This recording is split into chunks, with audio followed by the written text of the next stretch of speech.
Muy buenos días, muy buenos días. Sean todos bienvenidos a otra entrega de este Matutino Su Mundo en este lunes. Feliz inicio de semana, 7 de agosto.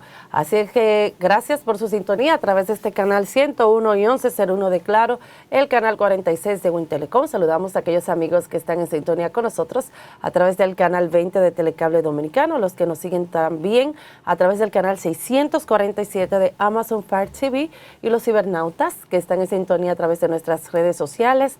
Buen provecho con cafecito y té en mano. Buenos días, don Pedro Galán y José Tomás. José Tomás, buenos días. Hola, ¿cómo están ustedes? Muy optimistas este lunes 7 de agosto. Bastante rápido este mes. Ya con temperaturas muy calurosas continuaremos el día de hoy, igual que el fin de semana que estuvo haciendo un intenso calor, y aquí con toda la mejor disposición de compartir informaciones importantes con todos ustedes y las entrevistas que tendremos en el día de hoy. Por ejemplo, tendremos como invitado especial en este programa a William Charpentier, el coordinador de las mesas para las migraciones que representa a la comunidad haitiana aquí en nuestro país. Listos, preparados y en la mejor disposición de ofrecerles a todos ustedes el contenido que hemos preparado con mucho amor. Buenos días, buenos días. Sí, señor, vamos a ver el tiempo, ¿verdad? No, pero ¿y por qué tú quieres ver el tiempo? Yo creo que tú me expliques. ¿Qué? Háblame bien. ¿Encontraron ya a Franchelli, María Fulcar, en España? Sí, la fugitiva más buscada de República Dominicana. Y sobre todo que invirtió muchísimo cuarto. Yo no sé quién fue que la patrocinó, porque ella invirtió muchísimo dinero cambiándose la identidad. No solamente en cuanto a los documentos, sino también en su aspecto físico. Hubo que hacer una inversión. ¿Y quién la patrocinaría? Bueno, de las informaciones que tenemos conocimiento, dicen que ella estaba viajando acompañada, pero que las autoridades no ofrecieron el nombre de la persona que le acompañaba para no entorpecer las investigaciones. Bueno, señor. El que no aparece Quirinito. Hay que decir que ella fue... El que no aparece Quirinito. ¿Qué fue? A Quirinito se lo tragó la tierra. Hay que decir que esa fugitiva fue la que asesinó al ciudadano chino en una ferretería donde ella trabajaba en el ensanche Luperón. Entonces inmediatamente cometió el hecho, huyó del país y ya ustedes saben el periplo que realizó, porque supongo que lo vieron en los medios de comunicación. Estuvo en París, estuvo en Dubái, estuvo en España, donde la atraparon. Pero además, recuerda que los tickets para esos países son caros. Claro. O sea, y todo el dinero que invirtió para cambiar de identidad. Vamos a ver entonces qué dirán las autoridades cuando presenten el resumen de las investigaciones. Bueno, José Tomás, pero entonces vamos a pasar ahora sí al clima. Vamos a ver si vamos a tener lluvias, si va a seguir el calor. Me dicen que sí, que el calor va a continuar. Pero vamos a pasar directamente a la UNAMED para ver el clima. Adelante.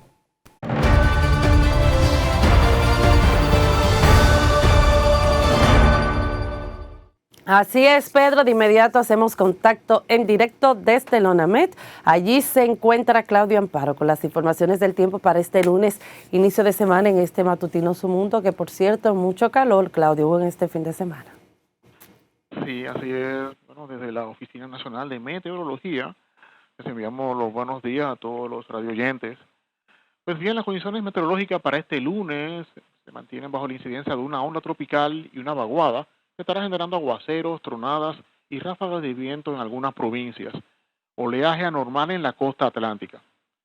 Una onda tropical y la presencia de una vaguada en los niveles altos de la troposfera estarán generando desde horas matutinas hasta entrada de la noche aguaceros fuertes localmente con tronadas y ocasionales ráfagas de viento sobre varias provincias de las regiones norte, noreste, la llanura oriental, la cordillera central y la zona fronteriza del país, entre las que se encuentran la Altagracia, el Ceibo, Atomayor, Monte Plata, el Gran Santo Domingo, San Cristóbal, Monseñor Noel, La Vega, Elías Piña, Dajabón y Santiago Rodríguez.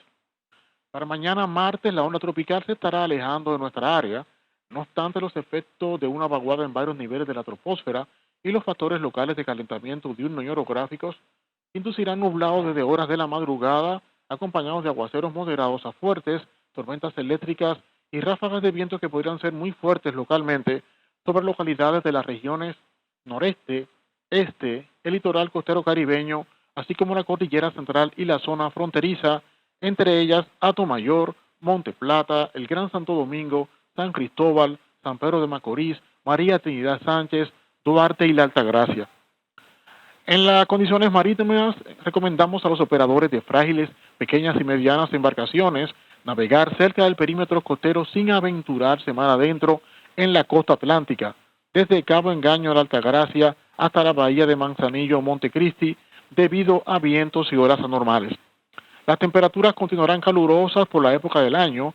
Por tal sentido, se recomienda hidratarse adecuadamente, vestir ropas de colores claros y evite la exposición directa a los rayos solares por periodos prolongados entre las 11 de la mañana a 4 de la tarde. Pronósticos para el Distrito Nacional: medio nublado a nublado con aguaceros y tronadas después del mediodía.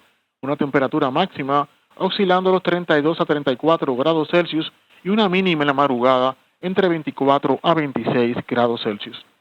Es todo en cuanto al tiempo desde la Oficina Nacional de Meteorología. En un servicio especial para Matutino Su Mundo, les informó Claudio Miguel Amparo. Gracias, Claudio Amparo, por las informaciones del tiempo para este lunes en este Matutino Su Mundo.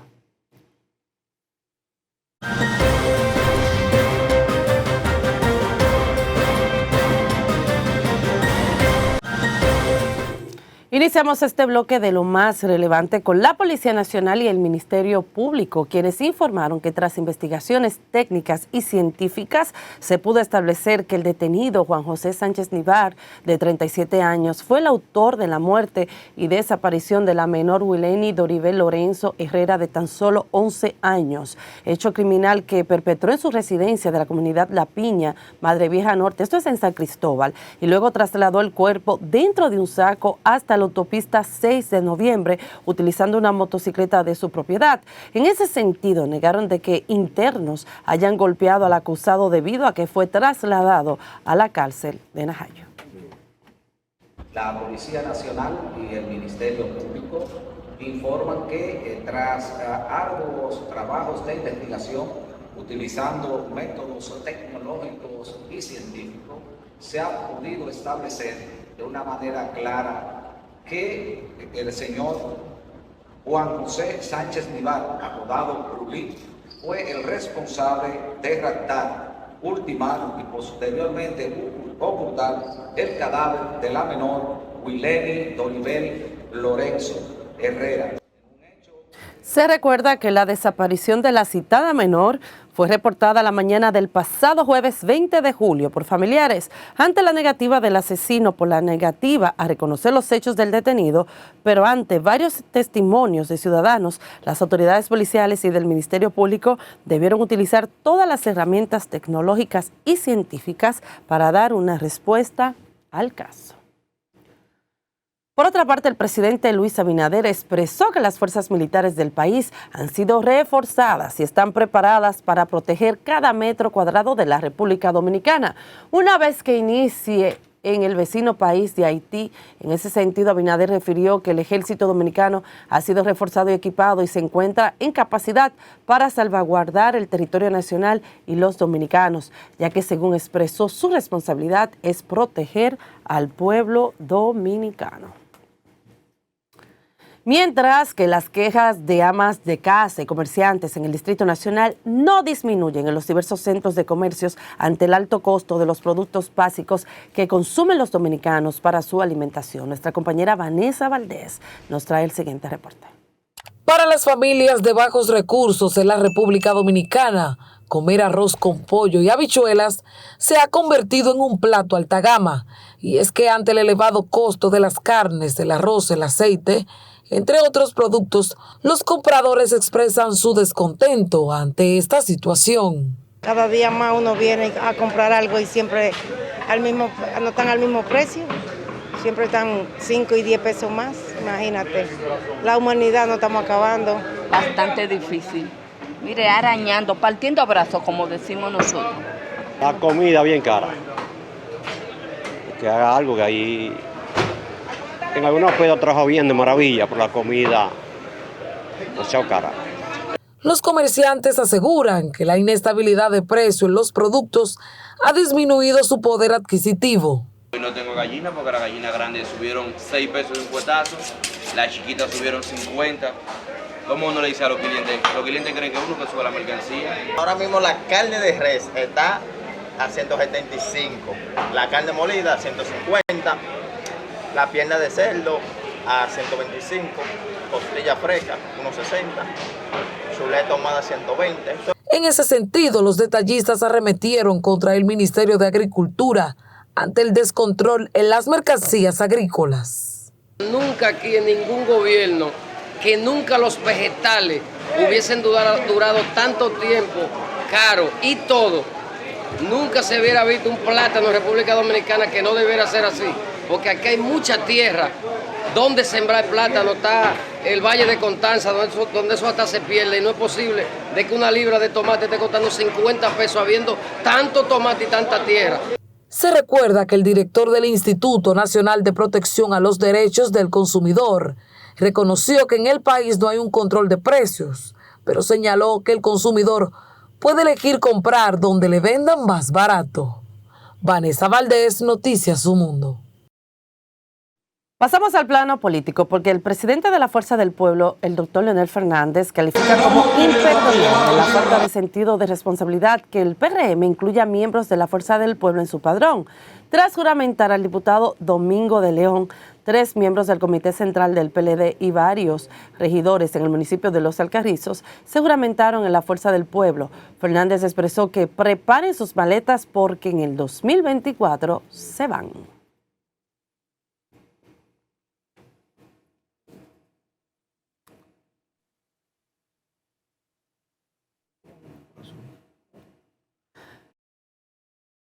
Valoró en ese sentido al congresista de León como un empresario que ha impactado en su comunidad de manera positiva y asimismo resaltó la gran muestra de respaldo en la actividad del ingreso a la Fuerza del Pueblo. Por otra parte, lugareños de la calle Los Mártires de Cristo Rey piden a las autoridades el arreglo de un tramo de la calle, la cual está en condiciones deplorables. Además de esa situación, reportaron vertederos improvisados en esa demarcación. Nuestra compañera Vanessa Valdés se trasladó allí y conversó con algunos de ellos. Vamos a ver la siguiente historia. Los comunitarios aseguran que este tramo tiene más de 5 años en estas condiciones, que a pesar del trabajo que le han realizado las autoridades, en pocos meses se pone peor. Aseguran que sus vehículos se descomponen debido al desnivel. Nada más vienen allí, arreglan aquí, esto lo dejan igualito. Estas guaguitas no tienen mucha fuerza atrás. Y cuando pasa, lo que hace es que se quedan patinando. Y mira, Pacheco vive ahí mismo, el presidente de la Cámara de Diputados. Y uno le ha gritado para que arreglen eso y a ellos no les interesa eso, porque por aquí no pasa un jeraica, por eso. Ese badén ahí que queremos que no lo arreglen porque a cada rato lo arreglan, pero parece que no hacen un trabajo como deben de hacerlo. Además de la reparación del tramo de la calle en Cristo Rey, los vertederos improvisados representan el sector. Que nos arregle ese badén ahí, la basura, los camiones que lo manden a arreglar. Ahora la basura la tiran para acá. Y eso es lo que hay. Pero ellos la recogen porque hay que estar consciente, el camión viene a recogerla ahí. Los moradores de Cristo Rey expresaron que a pesar de que camiones recolectores pasan, los vertederos improvisados persisten en las calles por la alta demanda poblacional. Vanessa Valdés, Noticias Su Mundo. El precandidato a la alcaldía de Santo Domingo Este, Robert Arias, prometió a los municipios de esa demarcación encabezar una gestión con rostro humano cuya prioridad gire en dar respuesta a sus principales problemas que durante décadas han quedado sin respuesta sin que las autoridades le ofrezcan alguna justificación. Al encabezar una multitudinaria marcha caravana, el dirigente del PRM expresó que durante su gestión se trabajará con firmeza para eficientizar la recogida de los desechos sólidos sin trastornar el libre desplazamiento de los ciudadanos en el municipio.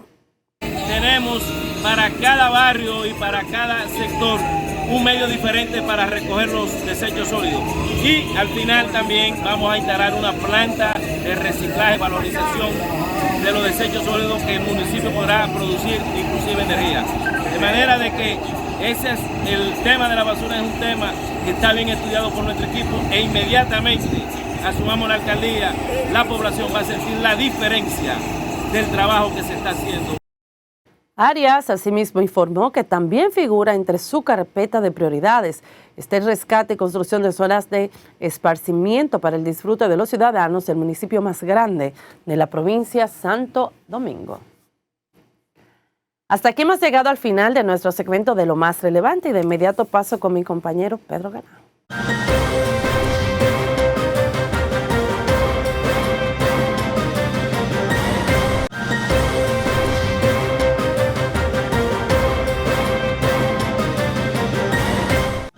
Y esas fueron las noticias más relevantes aquí en el matutino Su Mundo. Y a ustedes, queridos amigos, mantenga la sintonía. Vamos a unos pequeños mensajes y enseguida regresamos. El PLD, al parecer, está trancándole o quiere trancarle el juego a Omar Fernández. Es una manera de no darle paso, pero yo entiendo aparte de que no tanto en la política, sino en todos los sectores, ustedes van a ver la mediocridad humana. Pero yo entiendo de que el PLD es una forma también de cerrarle el paso a Omar, que para mí Omar se va solo, sin alianza o con alianza. Omar gana el Distrito Nacional, porque así hasta ahora han presentado las encuestas, de que él gana solo, con alianza o sin alianza. Ahora bien, cuando yo digo que hay mucha mediocridad, ustedes saben que en política la gente visualiza, o más bien las personas visualizan desde lejos, ¿verdad? Lo que pueda pasar. Y para nadie es un secreto que tal vez ellos dirán, bueno, si Omar Fernández gana la senaduría del Distrito Nacional, que es una de las plazas más importantes, para no decir la más importante del país a nivel político, y es una plataforma para que más adelante Omar Fernández pueda no proyectarse, porque ya las personas lo proyectan, sino más bien poder convertirse en presidente de la República Dominicana. No lo digo que será ahora, sino claro, más adelante, pero sí la población dominicana lo proyecta como un futuro presidente de la República Dominicana, y la senaduría sería una plataforma para que él pueda seguir fomentando su liderazgo, una de las plazas más importantes. Es decir, que la mediocridad humana que hay, digo, en todos los sentidos de la palabra y en todos los segmentos, sobre todo en la política, yo diría que más bien eso, el temor que tienen los PLDistas de que Omar gane la senaduría, porque saben que es una plataforma así de fácil para él poder convertirse en presidente de la República Dominicana más adelante, que todos lo proyectan de esa manera. Pero nada, para cambiar un poquito del tema y pasar un poco ya en un hecho que consternó mucho a la población dominicana, fue el caso de la niña Wileni Doribel Lorenzo Herrera, de 11 años, quien su cuerpecito lamentablemente fue encontrado la semana pasada en unos matorrales en la 6 de noviembre, más bien en este fin de semana. Se señala a Juan José Sánchez Nival, mejor conocido como Brulis, de 37 años, que perpetró el hecho. Allí tenemos las imágenes. Esta niña, esto es una cosa que a mí me ha consternado mucho. Me recuerda el caso de la niña Maciel de los Mameyes, que fue violada por un vecino, la sacó en un saco y hasta ahora no se sabe dónde tiró el cuerpecito de la niña. En el caso de esta niña, de la niña Wileni, pues él tomó el cuerpo y lo entró en una funda negra y lo tiró en unos matorrales de la autopista 6 de noviembre. Yo quiero hacer un llamado desde aquí a los padres, porque hemos visto un incremento de los casos de violaciones, tanto de niños y de niñas. Yo creo que aquí hay que tener cuidado a quién le estamos dando confianza y a quién le estamos dejando entrar a nuestras casas. Nuestras casas, señores, son algo íntimo, o sea, son nuestros refugios, es algo privado. Usted no puede darle paso a cualquiera que vaya a su casa. Este señor comía, bebía café, bebía agua desde su casa. Y al parecer, supuestamente, la esposa de él le pidió permiso a la abuela o a la madre para que le prestaran a la niña para limpiar la casa. La madre dijo que sí, o la abuela. Él fue y la buscó. Y ahí cuando él dice que él se casó con la niña y hizo todo lo que tuvo que decir. Y hasta mandó foto él con la niña. Entonces usted no le puede prestar a su niño como que si usted le está prestando una gallina, mira, una gallina o un perrito o un gato, que no puede ser así. Yo creo como que ¿cómo que se dice? Permisividad. Permisividad. Exactamente. Hay ese permiso, esa tolerancia por parte de los padres con los niños. Sus hijos son sagrados. Ahora mismo, señores, uno no sabe qué es lo que le está pasando por la mente de nadie. Este señor ya había violado una primita de esta. Había violado a una niña que incluso estuvo detenido y fue suelto otra vez. Por eso que yo estoy de acuerdo con la castración química y que desde adentro de la cárcel se le dé un seguimiento psicológico. Porque esos violadores, cuando él entra ahora, 3 meses, dura 10, 15, 5, 4 años, cuando sale vuelve a hacer lo mismo, peor lo hace. Porque desde el Estado ni siquiera en esas cárceles se le da un seguimiento psicológico. Entonces, ¿con qué yo estoy de acuerdo? Con la castración química. Para no decir otra cosa y después digan que Lorena es muy drástica. Castración química. Para que no puedan sentir ni hacer por ningún lado. Aunque hacen como quiera, de cualquier otra manera, lo buscan porque es una enfermedad. Pero sí tienen, señores, que intervenir a nivel de salud mental desde las cárceles, para que no salgan peor. Ahora bien, desde el Estado también se tienen que crear las políticas a favor, señores, de los niños y niñas. Yo no sé qué es lo que está pasando, de que aquí el Estado no está creando unas políticas que puedan, señores, también reforzar el tema de la seguridad de los niños y niñas. La madre de esta niña, que para mí es una irresponsable también, ella decía de que la culpa la tiene la policía, como que no le tomó la denuncia inicialmente. ¿A qué me refiero con esto? Estoy de acuerdo de que aquí a veces la policía usted va a poner una querella y no se la quieren tomar. Primero, una vez me dijo Diego Pesqueira, el vocero de la Policía Nacional, que es que a veces cuando van a poner una denuncia de una persona desaparecida, sea de una niña de 11, 12, 13, 14 años, cuando la ponen, la niña vuelve a los 2 o 3 días porque estaba con un novio o estaba de pachanga. Entonces los familiares tampoco la comunican. Entonces ellos se cuidan a veces, tú sabes, claro, que no debería de ser, deberían de tomarla sea como sea porque miren lo que pasó en este hecho. Pero usted como madre, usted no le puede echarle la culpa a la policía porque la responsabilidad está de usted dejar salir a su muchacha y con quién usted la va a dejar salir. Y no quiero echarle más leña al fuego, pero también usted es responsable. Y los padres deben de dejar de echarle la culpa al Estado cuando sus hijos salen delincuentes, cuando salen atracadores, cuando lamentablemente le hacen algún daño físico, como fue el caso de la niña que terminó con su vida. Usted tiene un rol y tú tienes parte de la responsabilidad, que están los valores de este hogar y la seguridad. Cuiden a sus hijos, no tengan confianza con nadie, ni con ustedes mismos, con sus propios hijos. Edúquenlo, de que traten de no confiar en nadie y de que cualquier alarma de alguien que pueda violentarlo o tocarlo de manera inadecuada, que se lo digan a ustedes. Es todo lo que tengo que decir. Confianza. La confianza está el peligro, en todo el sentido de la palabra. José Tomás. Yo estoy muy de acuerdo contigo y de verdad que uno recibe con estupor cada vez que se presentan estos casos deleznables, casos espeluznantes como el de esta niña que fue violada y salvajemente asesinada por este señor, Juan José Sánchez Nivar.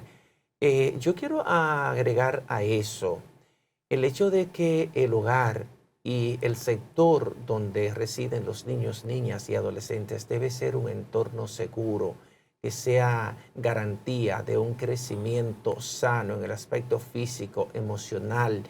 Y eso tiene que comenzar por una mayor preocupación, como tú planteas, Lorena, de los padres, que deben estar permanentemente vigilantes y saber con quiénes se juntan sus hijos, quiénes van a sus casas, quiénes lo visitan, porque las estadísticas nos revelan que la mayor cantidad de violaciones sexuales son cometidas siempre por personas cercanas y hasta por parientes. Y la mayoría de esos casos de violación sexual en menores de edad no llegan a ser ventilados en los tribunales porque los niños menores de edad a veces tienen el temor de comentarle a sus padres que han sido abusados, que han sido vejados sexualmente, porque a lo mejor o no le van a creer porque el violador, porque el causante de esta aberración, de este estupro, ha sido una persona cercana a su casa cercana a sus padres y a lo mejor en una confrontación no les van a creer a ellos, sino a la persona mayor de edad. Entonces, me uno a ese llamado que tú haces de los padres, Leonena, de que sean un poquito más cuidadosos, de que estén más pendientes de con quién se juntan sus hijos, quiénes van a sus casas y cuál es la relación que tienen esas personas que visitan sus casas con sus hijos. Que este caso de Huileni nos sirva como un escarmiento más, nos permita a los padres tomar conciencia sobre la necesidad de ser un poquito más activos, estar más pendientes de la situación que afecta a nuestros niños. Pero yo quiero hablar también ahora del tema político que Pedro lo trataba al principio. El Partido de la Liberación Dominicana en múltiples ocasiones ha desmentido que estuviera en conversaciones con el Partido La Fuerza del Pueblo para la integración del denominado Frente Opositor que ha planteado la Fuerza del Pueblo, y también su candidato presidencial, Abel Martínez, lo había desmentido. Bueno, pues este fin de semana Abel Martínez confirmó que están en conversaciones con el Partido Fuerza del Pueblo para la suscripción de un pacto electoral para las elecciones municipales que están pautadas, como ustedes deberán saber, para el 18 de febrero del 2024. Y en el nivel presidencial y congresual, aquel partido que cualifique para ir a una eventual segunda vuelta, entonces recibiría el apoyo del que quede en tercer lugar de esas dos organizaciones políticas. Así está confirmada entonces la información que habíamos analizado en días recientes pasados sobre una negociación entre los partidos PLD y Fuerza del Pueblo, que, como saben, comenzó con la difusión de una información sobre un encuentro entre Danilo Medina, expresidente de la República, y Leonel Fernández, 3 veces presidente de la República, al regreso de un viaje que realizó recientemente Leonel Fernández por Estados Unidos, y se reunieron en Punta Cana.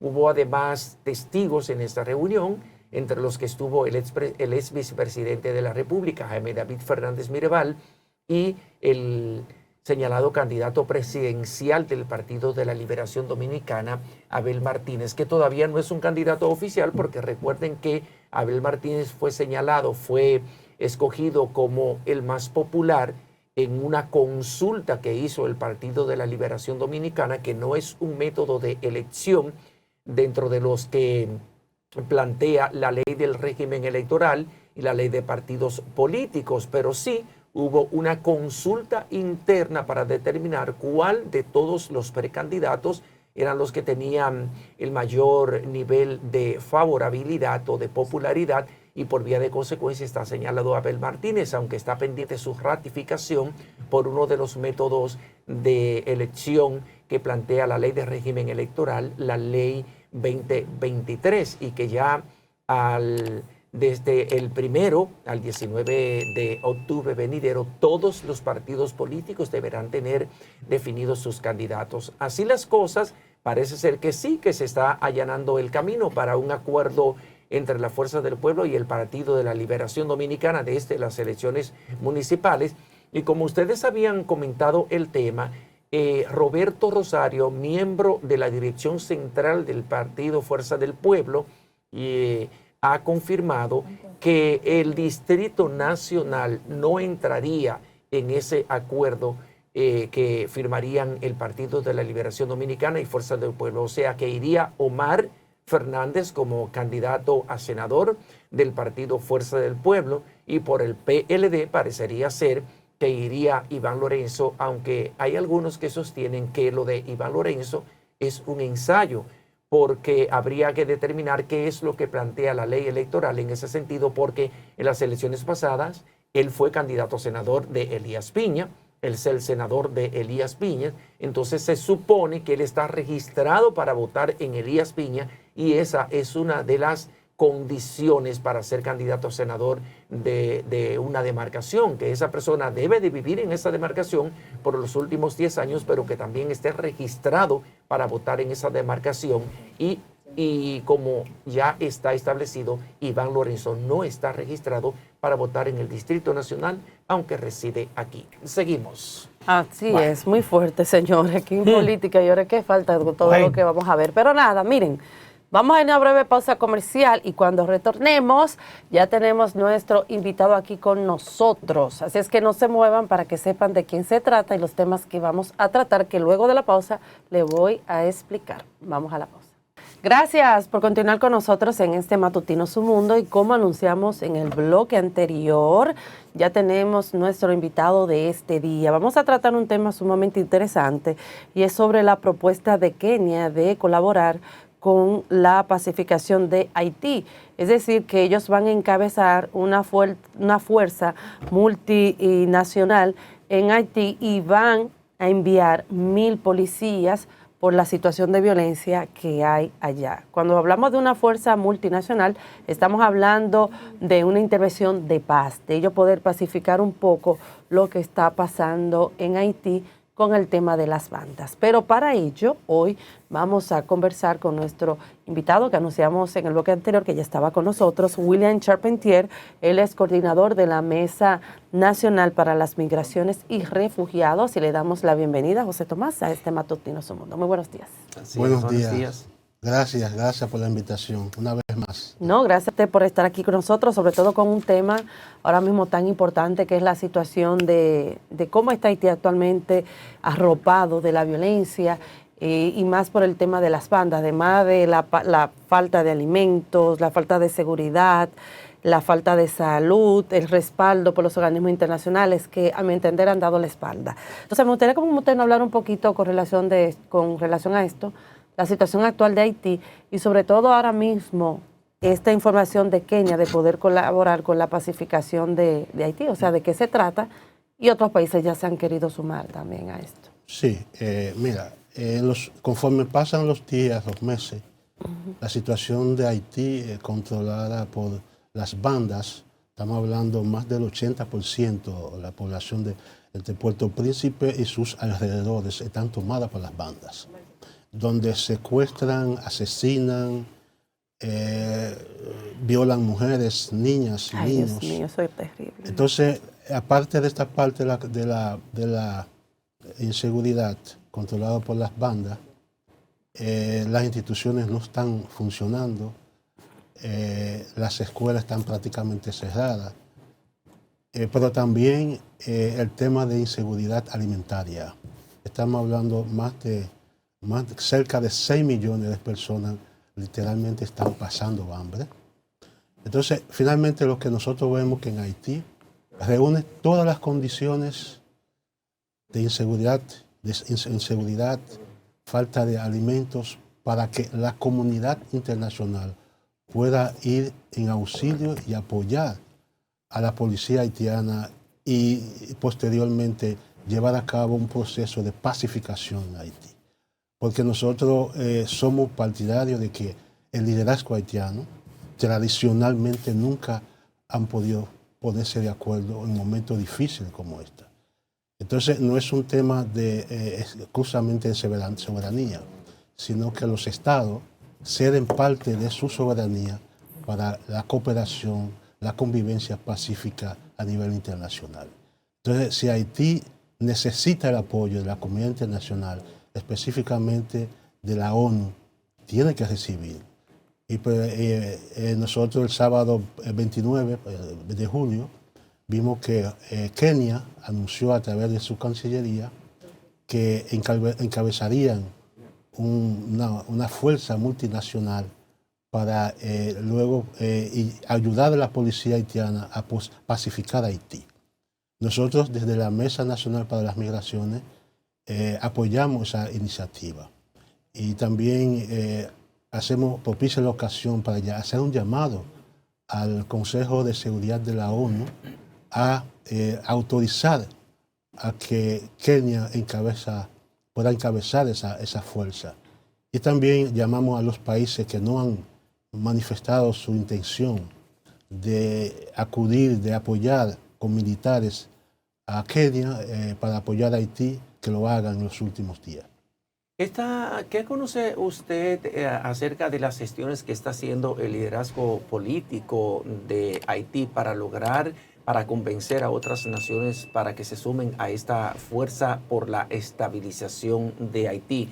Porque ya conocemos, por ejemplo, que Bahamas, el gobierno de Bahamas, ha prometido que se sumaría a esa fuerza multinacional, pero no lo han hecho las grandes potencias como Estados Unidos. Canadá también sí anunció que ya de hecho está colaborando con el proceso de pacificación de Haití, pero este es un proceso que requiere un esfuerzo en diferentes ámbitos, porque como bien usted apuntaba, Haití está dominado definitivamente por las bandas, más de 200 bandas que operan entre Puerto Príncipe y sus ciudades cercanas, que a abril de este año habían asesinado a más de 200 personas. Eso es espeluznante, eso habla de un país que está totalmente a la deriva, de un estado inviable, porque Haití es un estado inviable. ¿Conoce usted de algún tipo de esfuerzo, de algún tipo de diálogo que esté realizando la diplomacia haitiana por un lado y también el liderazgo político y social para tratar de convencer a otras naciones que se sumen a esta fuerza por la estabilización de Haití? Mira, en cuanto al gobierno encabezado por el primer ministro, primero el gobierno fue que anunció, que pidió a la comunidad internacional, con el apoyo del secretario general de la ONU, la intervención de Haití. Ese tema en Haití está dividido. Hay una parte de la población, de la oposición, que invocan el tema de la soberanía, que Haití ha tenido varias intervenciones y no han podido superar la situación. Eso por un lado. Por otro lado, el gobierno de Henry, encabezado por su primer ministro, sí está haciendo contacto, movilizándose con la comunidad internacional para que otros países puedan sumarse a esa coalición internacional. Pero también hay que recordar que en el caso de Estados Unidos ha anunciado que apoyaría, no necesariamente militar, pero económicamente a Kenia, para encabezar la coalición. Ahí voy, y discúlpeme que le interrumpa, Charpentier. Yo me pregunto, por ejemplo, el presidente Luis Abinader ante la ONU ha pedido auxilio, ha solicitado la ayuda internacional para poder intervenir en Haití, porque el tema de Haití también nos perjudica a nosotros como país por el tema de las fronteras y no podemos asumir la situación de Haití, o sea, no podemos asumirla sola. Sin embargo, yo veo que en este caso la ONU ha dado la espalda. Entonces, Estados Unidos, en vez de intervenir, tal vez de otra manera, tal vez no tan solo económicamente. Por ejemplo, yo veo que Estados Unidos le envía armas a Ucrania, gastando millones y millones de dólares. Sin embargo, le ha dado la espalda a Haití en un tema que actualmente, o sea, se encuentran sumergidos en la violencia, en el tema del hambre, en el tema salud, violaciones a niñas, mujeres, niños, como usted acaba de decir. Entonces, como es algo como que uno no se explica, o sea, cómo Estados Unidos da armas a un país para que siga el tema de la guerra, pero aquí ni siquiera interviene, ni siquiera ha mostrado como ese respaldo, como esa solidaridad. Se ha lavado las manos, yo diría como Poncio Pilato. Sí, recuérdate que la situación de Haití es una situación de seguridad, una situación humanitaria. Sí. Y Haití nos representa geopolíticamente, nos representa tema económico, nos representa en términos políticos, tanto en la región como a nivel mundial. Ese es el tema. Haití no representa absolutamente nada. Solamente Haití representa una referencia histórica, que a veces en los grandes discursos, solamente la solidaridad. El discurso, ¿verdad? Exacto. Pero Haití nos representa, como representa a Ucrania, Rusia, otros países que Estados Unidos... Intereses geopolíticos. Exacto. Entonces, eso hay que verlo así. Entonces, incluso en la República Dominicana estamos conscientes que ha estado llevando a nivel internacional es la bandera de que la comunidad internacional intervenga, apoya a Haití. Claro. Sin embargo, en las últimas 2 semanas, hay que decirlo, hemos visto mayor nivel de interés de apoyar aunque sea simbólicamente, pero estamos viendo Canadá, Estados Unidos, ya Kenia ya respondió. Y tú sabes que los organismos internacionales, ellos tienen su mecanismo, cómo hacer las cosas. Pero nosotros, desde la sociedad civil, desde aquí en la República Dominicana, nosotros quisiéramos que apuraran el paso, porque lo que está ocurriendo en Haití es catastrófico. Y nosotros, desde esa motivación que tú acabas de establecer, quisiéramos que la comunidad internacional pusiera mayor empeño para intervenir a Haití y apoyar a Haití como lo necesita, como se necesita urgentemente en estos momentos. ¿Cuál es el conocimiento que tiene usted sobre la percepción del pueblo haitiano? ¿Está de acuerdo la mayoría del pueblo haitiano con esta intervención? Porque yo pienso que realmente Haití lo que vive es una situación de extrema urgencia. Haití está sumida en una crisis que ya no soporta más. Haití está al borde está el colapso de un estallido ya. mucho mayor de lo que podría ser a lo mejor manifestaciones de protestas masivas que a lo mejor puedan ser, no pueda tener la capacidad la policía haitiana, la menguada policía haitiana para reprimir estas manifestaciones y retomar el orden. ¿Hasta qué punto está consciente la población haitiana sobre la necesidad de esta intervención de una fuerza multinacional? Porque ya tenemos experiencia, por ejemplo, la MINUSTAH, que logró de alguna manera pacificar un poco. Y entonces eso vino el retroceso después con el surgimiento de todas estas bandas, que fue lo que denunció el extinto presidente Jovenel Moïse. Él denunció que había una especie de cárteles de gente ligada al sector eléctrico y a otros sectores de la producción de Haití, que querían sembrar el caos, que querían sembrar la inestabilidad para apoderarse del país, y eso fue lo que ha pasado. Ya la situación se ha agravado hasta un punto tal como que no tiene reversa y que solo una fuerza multinacional podría ayudar a Haití, porque ya tiene más de 2 años de asesinado el presidente Jovenel Moïse, que dicho sea de paso, la investigación de ese caso está en un limbo. Entonces, ¿qué conocimiento tiene usted sobre la percepción del pueblo haitiano con relación a esta propuesta de una fuerza multinacional? Mira, la percepción que tenemos es que la población está dividida. Hay un sector de la población que invoca el tema de la soberanía, que las anteriores intervenciones no han podido resolver algún problema en Haití, pero hay un sentimiento mayoritario que está llamando y que se está solidarizando con que Kenia fundamentalmente pueda encabezar esa coalición. ¿Por qué? Porque recuérdate, Kenia es un país de África y Haití es una especie de África en América Latina. Hay cierto nivel de afinidad. Incluso hemos escuchado tanto aquí a la República Dominicana, los inmigrantes en Haití apoyando esa decisión. Sí, a nivel cultural, social, a nivel económico, hay Kenia afinidad. Y Haití se parecen mucho, y entonces yo pienso que sería lo más recomendable que sea Kenia quien encabece esta fuerza multinacional, porque hay mayores posibilidades de entendimiento, de cómo manejar el tema de una relación personal, humana con los haitianos. Y eso realmente también, desde los más altos niveles, eso se calculó bastante bien.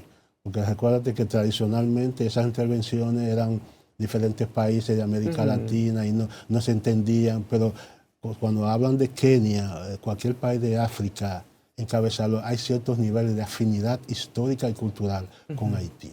Y una parte de la población realmente se identifica con la intervención que sea encabezada por Kenia.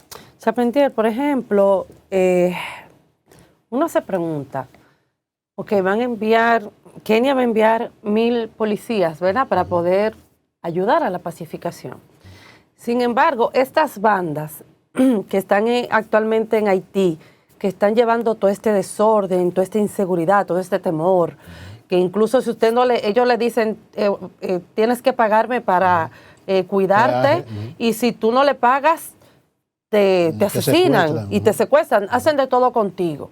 Entonces yo me pregunto, ¿cómo va a reaccionar la oligarquía o cómo está reaccionando la oligarquía de Haití con relación a la posición de Kenia? ¿Por qué le hago esta pregunta? Porque para nadie es un secreto que la oligarquía haitiana es la que tiene todo este desastre en Haití, la que le está pagando a las bandas y la que se está beneficiando de todo este desorden que hay en Haití.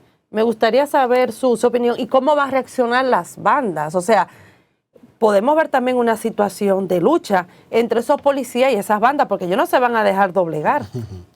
Mira, yo siempre he dicho que la clase política empresarial haitiana, al final, esas bandas que tenemos en Haití, ellos son responsables. Claro que sí. Responsables porque incluso toda acción que tienda a tratar de mejorar las condiciones de Haití, esos grupos no les interesa. Incluso ellos contratan a personas pobres para que se opongan a esa actitud de Kenia, actitud de la comunidad internacional. Tú puedes estar seguro que esa clase alta, clase media, que ellos son los responsables de la situación de lo que está pasando en Haití, de lo que está ocurriendo en Haití, no les va a gustar, no van a estar de acuerdo con la idea de una intervención por lo menos pacificar a Haití, porque han vivido tradicionalmente del desorden. Y no hay autoridad ni siquiera. En Haití no hay autoridad. El primer ministro no dice nada. Bueno, por lo menos él fue el que invocó a la comunidad internacional la intervención, porque él mismo no tiene fuerza. No puede hacer más porque intentando ya asesinarlo 2 veces. Exacto, no tiene fuerza. Y los 15.000 o 14.000 policías que están ahí, las bandas han estado infiltradas en esa policía. Por eso también decimos que la comunidad internacional debe hacer un trabajo de inteligencia antes de, porque con esa policía haitiana, intervenir a las bandas, cuando van a ver cualquier situación que se dan cuenta primero las bandas que cualquier otra persona que pueda estar al tanto de esa situación. William, tengo una información aquí que habla de la muerte de 13 ciudadanos haitianos, entre ellos 2 menores de edad. Fallecieron anoche al caer en un canal de riego, una jipeta en la que eran transportados de manera clandestina desde la provincia Valverde, justamente en el municipio de Esperanza. ¿Qué conocimiento tú tienes? Sí, esta mañana recibimos la información iniciando la semana con esa tragedia. Creemos que el Ministerio Público debe investigar esos hechos, pero también esa situación es una razón más para que el gobierno dominicano reintroduzca la ley de trata y tráfico de inmigrantes, para que esa ley pueda tener mayor nivel de garra y consecuencia a aquellos que buscan inmigrantes, trasladan inmigrantes y en esas condiciones. Nosotros entendemos que es una tragedia, una situación bastante difícil, pero hay que investigar, ver en qué circunstancias que ocurrieron los hechos, y además una ocasión muy interesante para que el gobierno, el Poder Ejecutivo, pueda reintroducir o someter la ley de trata y tráfico de personas para que tenga mayor garra, mayor nivel de consecuencia. También a finales de julio secuestraron a una enfermera estadounidense y a su niño. ¿Qué ha pasado con eso? Eso todavía no se sabe. La familia ha estado haciendo diligencia. ¿De ella? Sí, para ella, sí. Pero ella estaba de paseo aquí. Estaba de paseo. Incluso son gente que vienen a ayudar en la parte médica y agarran y los secuestran. Porque son gente voluntarios que van al país, van a Haití a hacer ayuda. Recuerda los 15 evangélicos. Sí, que también fueron secuestrados. Que fueron a donar, a hacer labores altruistas y fueron secuestrados. Usted sabe, Charpentier, yo quiero volver un poquito atrás. Y vámonos hacia el asesinato del presidente Jovenel Moïse, que después del asesinato del presidente Jovenel Moïse, es que estamos viendo todo lo que está pasando en Haití. Y yo me hago como una pregunta, José Tomás, porque yo digo, o sea, ¿cómo el crimen de un presidente que fue brutal, porque sufrió en la forma en cómo lo asesinaron, que se ve que las personas que lo asesinaron son personas de nacionalidad haitiana, por la forma en que le cortaron la lengua, le sacaron un ojo, por creencias, ¿verdad?, de ellos. ¿Cómo todavía no tenemos el autor intelectual del asesinato del presidente Jovenel Moïse? A su parecer, hay intereses muy fuertes que no permiten, por ejemplo, detectar o si se sabe quién es y lo están cubriendo.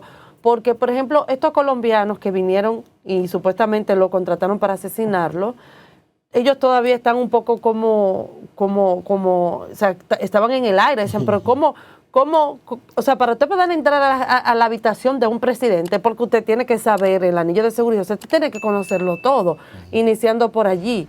Segundo, incluso Estados Unidos vino aquí, el FBI, a investigar y no dijo nada al respecto. Usted sabe que cuando Estados Unidos hace una investigación, a la larga o a la corta, sale a relucir quién es. Entonces me gustaría saber su opinión en este sentido. Mira, en la muerte del presidente Jovenel Moïse hubo una conjura tanto el sector político, económico de Haití, con ayuda de algunos elementos de Colombia, que incluso cuando hay personas de esos que la agarraron presos que ni sabían en qué estaban.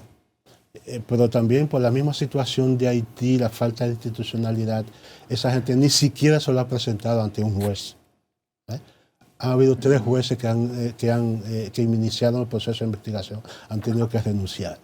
O sea que los niveles de presión, los niveles de situaciones que se dan alrededor de esa muerte, vamos a durar mucho tiempo para realmente saber qué ocurrió y cuáles son los autores intelectuales. Incluso él había acusado 2 o 3 meses antes, 3 meses antes, el presidente Jovenel Moïse había acusado a una familia. Él hicieron una entrevista, el periódico español, creo que es el Tiempo, ¿qué se llama? El periódico español, El País. El País.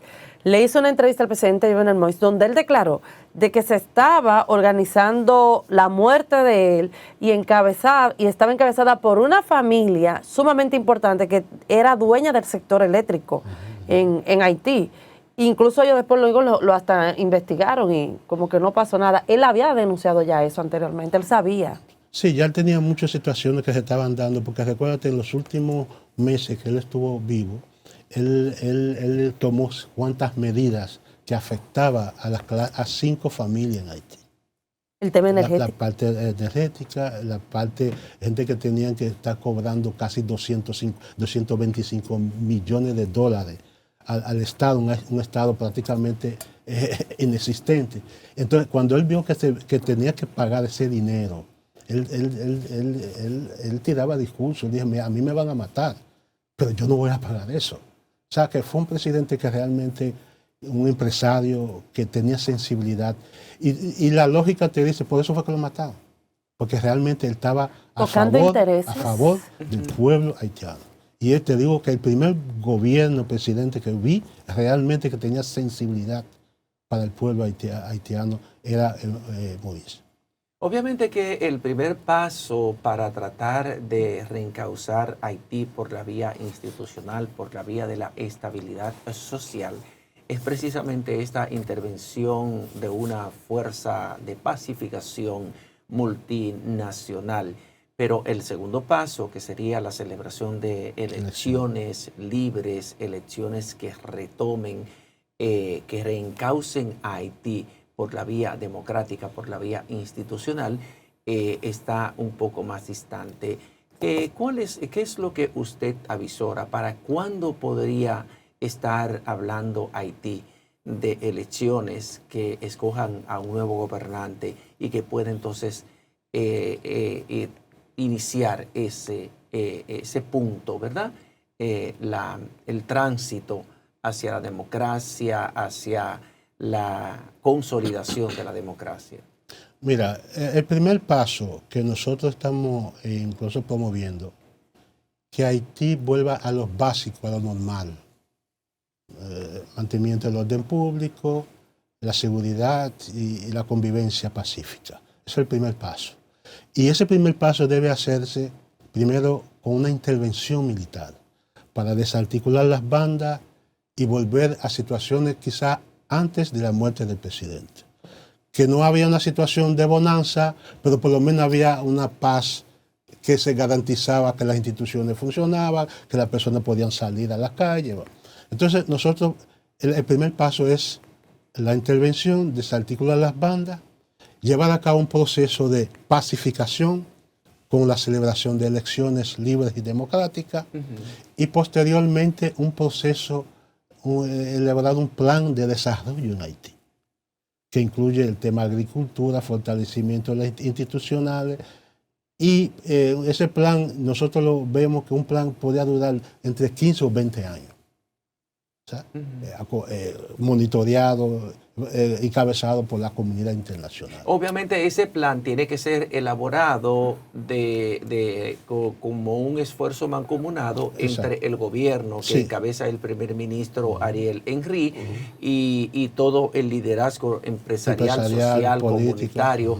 Está el primer ministro Ariel Henry preparando las condiciones para ese diálogo que inevitablemente tiene que producirse para definir ese plan que usted incluso hay una experiencia del acuerdo de Montaña, que hay todo un plan, pero ¿qué pasa? Nosotros decimos que ese plan no se puede materializar en estos momentos en Haití, ni celebrar elecciones. Es que no se puede porque hay desorden. Pero tampoco ni siquiera distribuir alimentos se puede en Haití, hasta tanto no desarticulen las bandas. Entonces, esa intervención es 1-1 en cualquier acción que se vaya a implementar en Haití. Porque distribuir alimentos, celebrar elecciones, las mismas bandas lo van a boicotear. Todo. Y además tú no puedes negociar con acciones, con grupos irregulares, bandidos. Entonces yo creo que el primer paso es desarticular las bandas, estabilizar Haití un poco y llevar a cabo elecciones.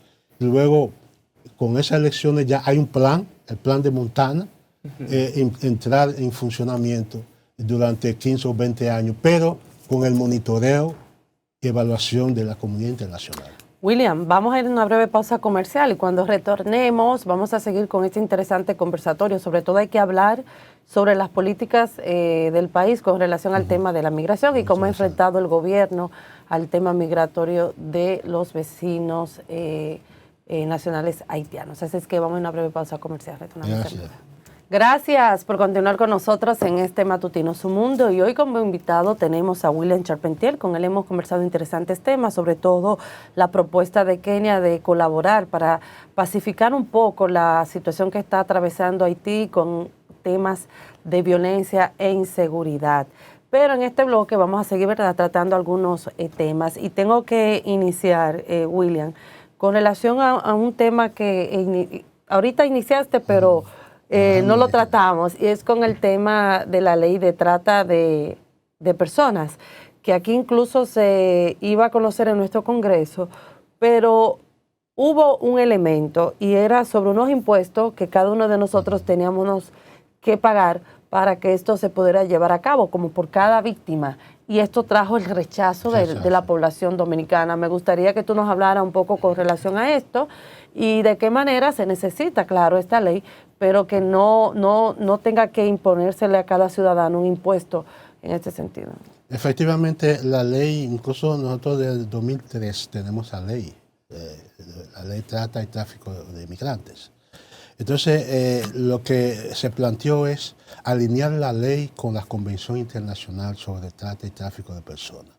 Entonces, dentro de esos lineamientos es el tema de las víctimas de trata de personas.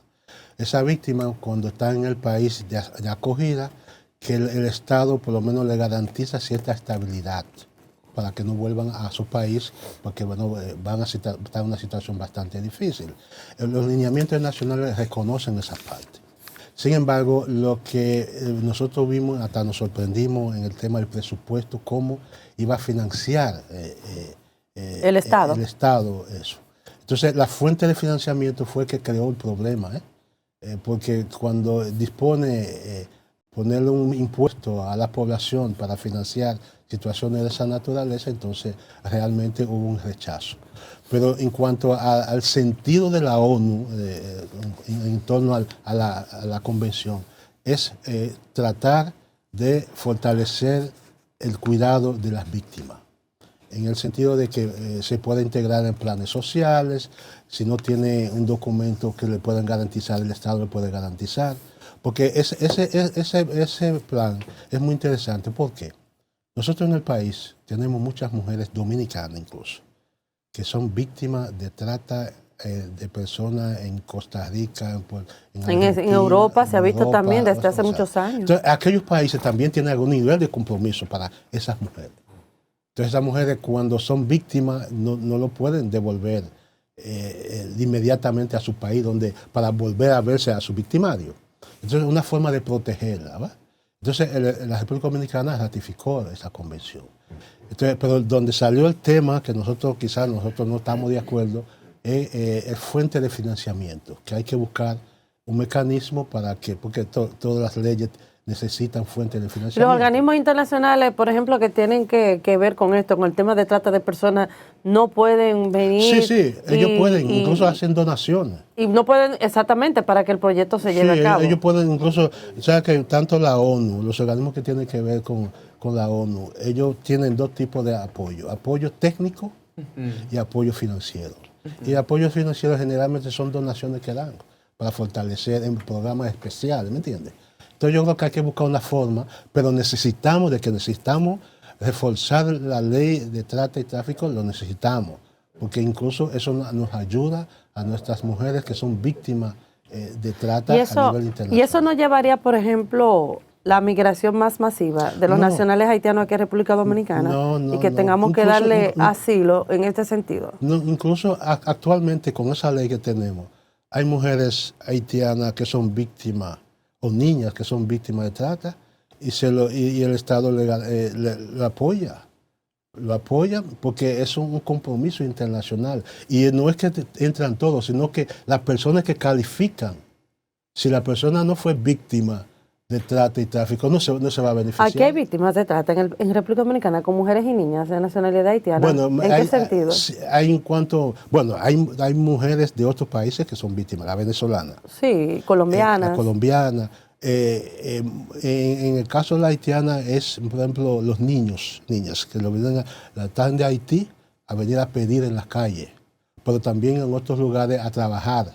Pero ya en ese Trabajo caso, infantil. los que involucran en esas acciones de pedir en las calles y de hacer algunos trabajos, eso es explotación infantil. Sí, explotación infantil. Lo que él dice, que dos componentes. es trata lo que él dice. También, pero explotación infantil. Porque lo traen de allá para acá para eso. Hay toda una organización, incluso hay madres que le dan consentimiento a los tratantes para que puedan venir. Nosotros en el 2001 hicimos un estudio en los Alcarrizos, con la OIM, porque nosotros estábamos preocupados de dónde salía, porque traían los muchachos en la mañana, ¿verdad? Un grupo, y en la tarde también los llevaban a un destino. Sí. Nosotros estudiamos con ayuda de OIM y finalmente nos dimos cuenta que la familia en Haití estaba involucrada en esa situación. Yo ¿Familia? ¿Cuál familia? Ustedes ofrecieron esa información que descubrieron cómo se manejaba cómo todo se ese manejaba tinglado. todo, porque incluso esos muchachos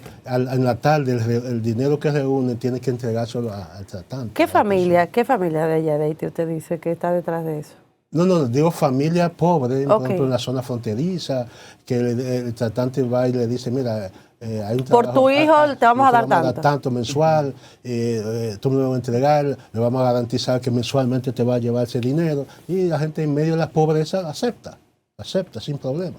Y eso es realmente, nosotros llegamos a hacer esa investigación, que fue muy interesante. Ok, ¿ustedes fueron tomados en cuenta? ¿Ustedes participaron en ese proceso de consulta, de conversación para la presentación de ese proyecto de modificación a la ley de trata de migrantes? Sí, nosotros hemos participado en varias reuniones, pero sabes que a veces nosotros participamos, pero los técnicos que afinan el proyecto ya es otra cosa, o también introducen otros elementos, pero cuando nosotros participamos, ese tema de presupuesto no lo habíamos discutido así. Ok, me gustaría saber su opinión, Charpentier, sobre cómo el gobierno dominicano, en este caso el presidente Luis Abinader, ha manejado el tema de Haití, sobre todo el tema de las migraciones, las medidas que ha tomado, ¿Cómo usted lo ha visto? Tú sabes que nosotros, desde la sociedad civil, nosotros, por lo menos la mesa, reconocemos primero el derecho que tiene el gobierno, el Estado dominicano, de deportar a inmigrantes que se encuentran irregulares en el país. Es un derecho que eso es innegociable. Pero ¿qué pasa? Mientras el gobierno en el mundo, la región, dice que Haití necesita apoyo, llama a la comunidad internacional para apoyar a Haití, y República Dominicana forma parte de la comunidad internacional. Además de formar parte de la comunidad internacional, es su vecino más cercano. Entonces nosotros vimos como que hubo una contradicción entre la petición a la comunidad internacional y con el incremento de las deportaciones hacia Haití, por una parte. Pero lo sueltan en la frontera. Sí, pero eso es una cosa ya irregular. Pero el Estado incrementó las deportaciones en los últimos 2 años, lo incrementó. Pero eso es un derecho del Estado. Un derecho del Estado, yo lo entiendo. Eso es la aplicación de la ley de inmigración. Eso lo entiendo. Pero yo lo que digo, como que noto una especie de contradicción. Cuando tu vecino está en peor momento de su vida, situaciones difíciles, entonces tú lo envías a la cantidad. Es por un lado. Por otro lado, en el proceso en sí, nosotros reconocemos que tienen que deportarlo, pero hay unos lineamientos de respeto a la dignidad humana, del debido proceso, que en ocasiones no se están cumpliendo. Por ejemplo, recientemente con el niño, vimos una madre que su niño se le quedó colgando prácticamente de eso es inhumano. Y fue una imagen que conmocionó al país y también a la comunidad internacional. Mi pregunta va en este sentido. Después de ese lamentable hecho, ¿ha cambiado la política y los procedimientos que utiliza la Dirección General de Migración para reclutar, capturar a los ciudadanos haitianos que se encuentran en situación irregular en la República Dominicana y el proceso de deportación? ¿Ha cambiado? ¿Ha sido más humanizado? Mira, no ha cambiado. Precisamente lo que nosotros pedimos es humanizar el proceso. Porque el director de migración dijo que está aplicando la ley de inmigración y la Constitución, yo lo entiendo. Pero la misma Constitución y la misma ley te dice cómo tú tienes que hacerlo. La ley de inmigración establece que mujeres embarazadas, niños, mujeres, personas envejecientes y solicitantes de asilo no deben ser deportados. ¿Me entiendes? Pero también en el proceso de deportación lo hacen fuera del horario establecido constitucionalmente. Por ejemplo, a las 8 de la noche, a las 3 de la mañana, entrar en la casa de una persona sin la participación del Ministerio Público. Eso tú no lo debes hacer. Por ejemplo, pero además, en todo el trayecto lo llevan a sitio en Jaina. No hay cama, no le dan comida. O sea, la gente puede durar 4 o 5 días ahí. Porque tú puedes hacer el proceso. La persona es irregular, nosotros es irregular. Tú no te vas de ahí, tú estás en una situación de interdicción, yo te voy a mandar para su país, pero garantízale una llamada a su familia. A veces la gente deja, y niños, niñas, dejan a su esposa. Entonces, un buen sistema de deportación es, mira, te vamos a deportar. Tú tienes familia aquí, tú tienes bienes, vamos a notificar tu consulado, hacer el proceso normal como hace en cualquier otro país, que nosotros respetamos eso. Por ejemplo, Charpentier, con todo respeto, a veces yo veo que con ese tema hay doble moral. Mire por qué. Porque nosotros como Estado tenemos que garantizar el tema de las migraciones, ¿verdad? De una manera adecuada. Estoy de acuerdo con eso. Pero, por ejemplo, ahora vemos una migración haitiana que va hacia los países de la región. Por ejemplo, México ha dicho de que no lo puede recibir, ¿verdad? Que no puede recibir más por la misma situación económica que ellos están atravesando. Pero en este caso, los organismos internacionales no dicen nada. Vimos unas imágenes que para mí eso me trasladó al tema de la esclavitud, cuando vimos a Estados Unidos, cuando estaban en la frontera de Texas, cuando le estaban dando con un látigo, cuando estaban allí, y lo enviaron nuevamente para atrás, porque no lo querían allá. Entonces, cuando República Dominicana viene a tomar medidas, sí, los organismos internacionales vienen de una vez y nos critican. Pero cuando se habla de Estados Unidos, que es un país democrático, que aplica su ley, no se le dice nada, igual que otros países. Entonces me gustaría saber su opinión con relación a eso. Nosotros como mesa tenemos conciencia del error del Estado, el error de los gobiernos. Cuando ocurrió esos acontecimientos, nosotros somos la única institución, la última institución que criticamos a Estados Unidos por esa práctica. Porque cuando nosotros decimos el debido proceso, respetar la dignidad humana, y en cualquier parte del mundo. Incluso yo recibí llamadas cuando nosotros criticamos la actitud que ocurrió en Texas. Incluso llamamos eso que debe ser condenado por cualquier parte. Una cosa terrible. Ahora, nosotros los derechos humanos son universales, no porque estamos en República Dominicana. Nosotros en la mesa tenemos un estilo que nosotros somos activistas de derechos humanos. No ideologizamos ni politizamos el tema de derechos humanos. Nosotros sabemos cuál es el papel del Estado. Lo único que nosotros queremos es que el Estado lo haga de manera, como dice la Constitución, respetando el debido proceso. Nunca usted va a escuchar la voz de un dirigente de la Mesa Nacional para Migraciones cuestionar al gobierno por el derecho que tiene para deportar inmigrantes. Nosotros lo que quizás podemos criticar en cualquier gobierno es el método, porque tú estás bregando con seres humanos. Además, nuestra Constitución establece el respeto a la dignidad humana. Y cualquier proceso judicial, administrativo, tú tienes que garantizarles derechos, los derechos, las garantías constitucionales están ahí. O sea, si tú lo puedes hacer bien, ¿por qué hacerlo mal? Porque tú lo haces bien porque la Constitución y las leyes te protegen.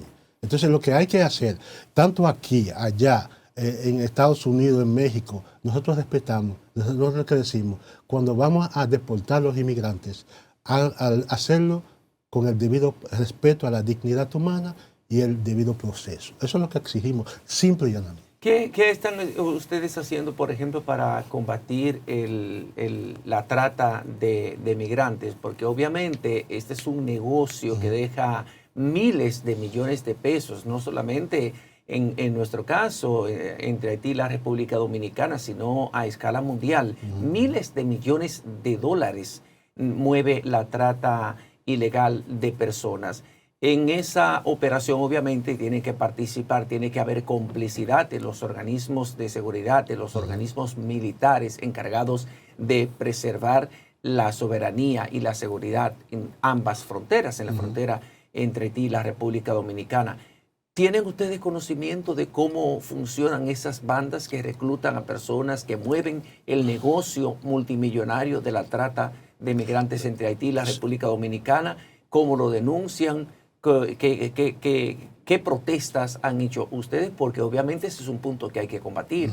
Mira, nosotros como organización de la sociedad civil, el papel nuestro es la parte preventiva, educación, orientación.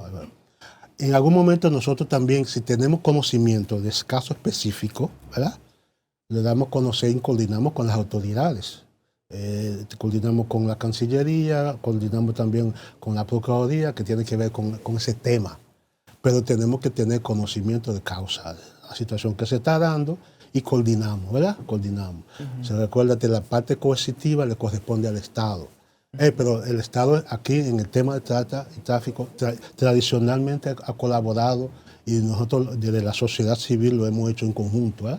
Si tenemos una información, recuerdo en el otro periodo nosotros coordinamos acciones, personas que nosotros sabíamos, entonces los promotores entendían, entonces como nosotros no lo podemos hacer, entonces hay niveles de coordinación. Pero la parte preventiva nosotros la hacemos. Ok, le hago la pregunta porque, por ejemplo, usted tiene conocimiento de que hay bandas que operan específicamente trayendo mujeres parturientas de Haití a la República Dominicana, que las traen en una guagua, en un autobús. Eso lo ve todo el mundo, pasan por todos los chequeos militares que tenemos el Estado Dominicano establecidos en los puntos fronterizos, tanto por Jimainí, por Pedernales, como por Dajabón y ciudades cercanas, y llegan a los hospitales materno-infantiles de la República Dominicana, paren allí e inmediatamente se quedan aquí en la República Dominicana viviendo de manera irregular. Y eso nos cuesta al Estado Dominicano alrededor de 9,000 o 10,000 millones de pesos al año.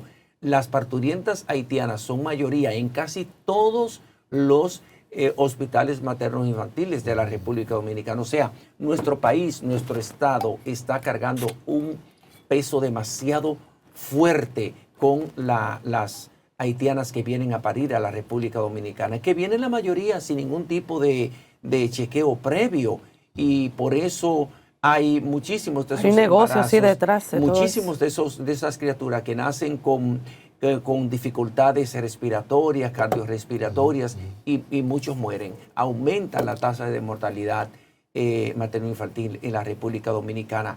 ¿Qué están haciendo ustedes para evitar eso, para acompañar al Estado Dominicano a combatir eso? Sí. Ese negocio que hay detrás, porque le cobran 30,000 pesos y 40,000 pesos para que puedan dar a luz aquí. Nosotros siempre hemos dicho que existe un grupo conformado por haitianos y dominicanos en la frontera que traen a esas mujeres, y esas mujeres no necesariamente son las más pobres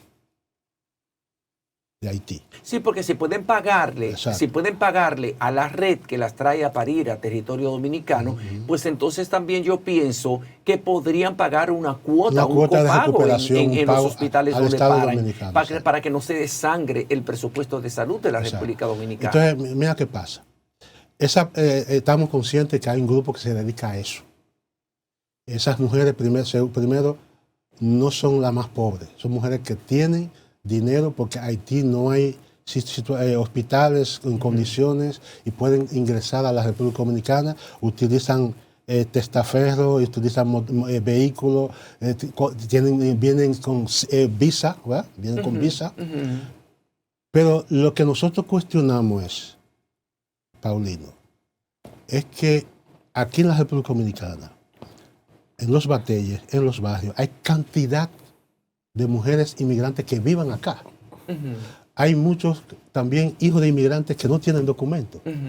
Pero también en algún momento confunden mujeres que tienen tantos 20, 30 años, que lo confunden con mujeres que vienen. Entonces no hay una clasificación. Entonces nosotros lo que pedimos, mira, está bien, las mujeres que cruzan exclusivamente a parir aquí deben pagar una cuota de recuperación, porque pueden pagarla. Pero también hay que tener en cuenta que hay una cantidad de mujeres que viven aquí en la República Dominicana. No son mujeres que vienen son mujeres que viven acá. Entonces, hay que clasificar bien quiénes son, identificar los organismos de seguridad del Estado, identificar cuántos son, y además en los mismos hospitales determinar cuántos vinieron de Haití, qué vino a hacer, dónde vive, o sea, clasificarlo. Porque recuerda también, además que pueden pagar a esas mujeres una cuota de recuperación, porque tienen porque las que vienen de allá directamente, pero también las que viven aquí, la salud es un derecho fundamental. Yo también quisiera que la ley se le aplique a esos políticos y también a aquellos empresarios que traen también de manera ilegal a los nacionales haitianos, pero es un tema sumamente interesante. William Charpentier, gracias por haber estado con nosotros. De verdad, siempre es bueno tenerlo aquí, y luego de esta intervención de Kenia, que esperamos la que sea pronto, pueda venir también al país nuevamente aquí al programa. Gracias a ustedes, gracias. Gracias, de verdad. Vamos a una breve pausa comercial y cuando retornemos seguimos con más contenido. Gracias por continuar con el matutino Su Mundo. Ahora pasamos con nuestra periodista Vanessa Valdés. Ella se encuentra en la avenida George Washington con un reporte especial. Buenos días, Vanessa. Saludos, buenos días y feliz inicio de semana a toda esa audiencia de Su Mundo TV, que cada mañana y en todas nuestras emisiones de noticias está ahí en la vanguardia, escuchando todas las noticias del acontecer nacional. En esta mañana nos encontramos transmitiendo específicamente frente a la avenida George Washington, próximo también a la Máximo Gómez, donde pueden ver que el flujo vehicular, a pesar de ser inicio de semana, está fluyendo con normalidad, a pesar de que la parte oeste también se ve un poco congestionada. En esta mañana vamos a estar abordando a los ciudadanos que se encuentran aquí haciendo actividades físicas sobre cómo se está desarrollando la seguridad o inseguridad en esta zona. Como pueden ver aquí en pantalla, en este lugar muy concurrido por familias, se pueden ver algunos indigentes durmiendo a la intemperie de esta localidad. Como puede enfocar mi camarógrafo Ildefonso, vamos a panear un poquito para la zona izquierda, donde también en estos mueblecitos que ha destinado la alcaldía de Santo Domingo para que los ciudadanos también puedan recrearse aquí con su familia, pueden dormir. Están durmiendo algunos ciudadanos en hogar. Vamos a hablar con este caballero que se encuentra en esta mañana transitando por esta zona, bueno, con su bebé, para ver cómo él podría calificar un poco la seguridad en esta zona. Buenos días, caballero. Muy buenos días, ¿cómo está? ¿Cómo está usted? Muy bien, gracias. ¿Cuál es su nombre? Ángel Reyes. Ángel, estamos en directo para Su Mundo TV. Me gustaría saber cómo podría usted calificar la seguridad en esta zona. Bueno, la seguridad es... ¡Epa! La seguridad como tal, hasta cierto modo es controlable. Lo único que es incontrolable es los ambulantes. O sea, que se muestran inseguros porque son personas que por el vicio te pueden quitar un retrovisor, puede causarte una persecución, cualquier tipo de cosa.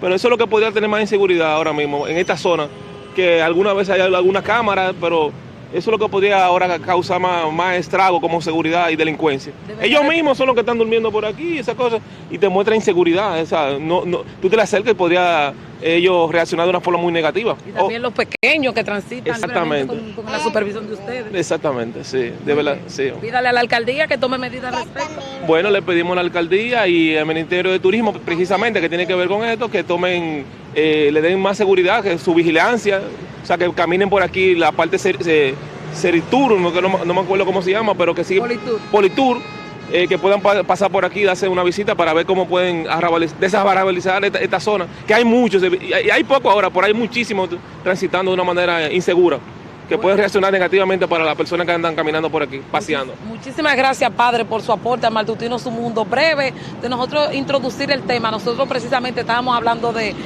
esta lamentable situación. No solamente estos dos ciudadanos que mi camarógrafo pues citó, solamente están aquí, como pueden ver, no sé si él podría hacer zoom allá en esta parte. Hay otra persona, bueno, pues durmiendo visiblemente solamente en la acera de aquí, de esta Plaza Guivia.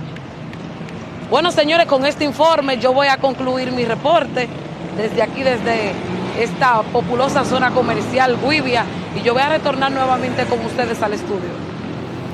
Muchas gracias, era nuestra compañera Vanessa Valdés en un reporte especial desde la avenida George Washington. Así es. Bueno, tuviste la niña, qué linda, Dios la bendiga. Ella estaba hablando por el micrófono. Eso porque tú ves la inocencia y la alegría de los niños, señores. Le puse esa chispa a esa entrevista con su padre, nuestra periodista Vanessa Valdés. Y de esta manera, pues llegamos al final del programa de hoy.